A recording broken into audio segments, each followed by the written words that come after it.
Hi guys, today we will talk about how to fix that problem you have on your WhatsApp app. You will just click here on settings, then you come here to settings window here and this is window. We will go down and we will click here on apps. Then we come to apps window and you will just go down here to looking for a WhatsApp app here and this is window and we will click here on WhatsApp.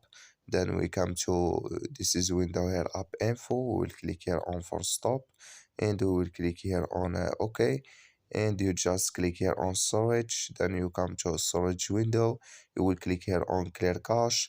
Then you will click here on clear data and you will just turn off your Wi-Fi and turn on it and it's going to work with you.